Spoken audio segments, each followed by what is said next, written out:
So ఇప్పుడు చిన్న surprise plan చేస్తాం మా ఇంట్లో వాళ్ళకి, చిన్న షాక్ లాగా. అదేంటే మా బావ చెప్తారు ఇప్పుడు. ఓకే చెప్పు. అంటే ఏం కాదు, ఇప్పుడు మనం ఇంటికి నేను ఒక అమ్మాయిని లవ్ చేసినట్టు, ఆ అమ్మాయిని వైజాగ్ నుంచి వచ్చే దారిలో పెళ్లి చేసుకుని కారుడు వచ్చేస్తున్నాం మేము, ఏమైనా గొడవ అయితే రాదు మనం చూసుకుందాం, అదే మీరు అందరూ రెడీగా ఉండండి అని చెప్పేసి అంటాం.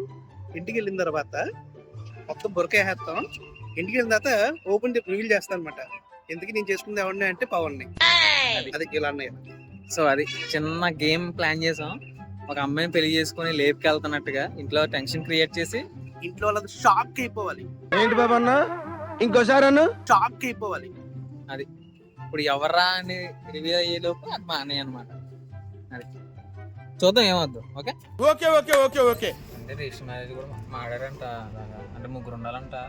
ఇంకా అయ్యప్ప నేను రామకృష్ణ ముగ్గురు పెడతాం.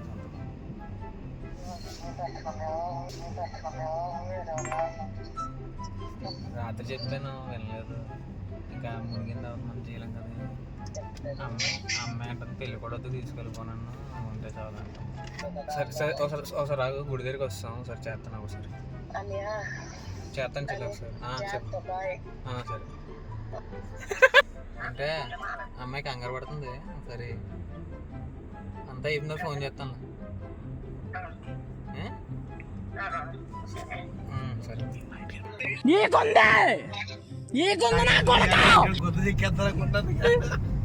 మేము వేసిన ప్లాన్ మా నాన్నగారు తెలిసిపోయింది. మా నాన్నగారు ఇప్పుడు కాల్ చేశారు. అయిపోయింది బతికి అయిపోయింది. నీ కొత్త చెక్కేస్తారులే ఈ రోజంతా. కాల్ చేసి వార్నింగ్ ఇచ్చారు. మీరు మాత్రం అమ్మాయిని తీసుకొస్తే ఇంటికి మాత్రం ఇంటికి రావద్దు, మీరు పోలీస్ స్టేషన్ లో లొంగిపోండి అని చెప్పారు. నాకు సావుకు అనుభవం. కానీ మా అన్నయ్య చూడగానే అంతా మర్చిపోతారు కాబట్టి ధైర్యంగా ఇంటికి వెళ్ళిపోతున్నాం అనమాట. సో ఇంటికి వెళ్ళాక రియాక్షన్ చూపిస్తాను. మొత్తం 7 వల్ల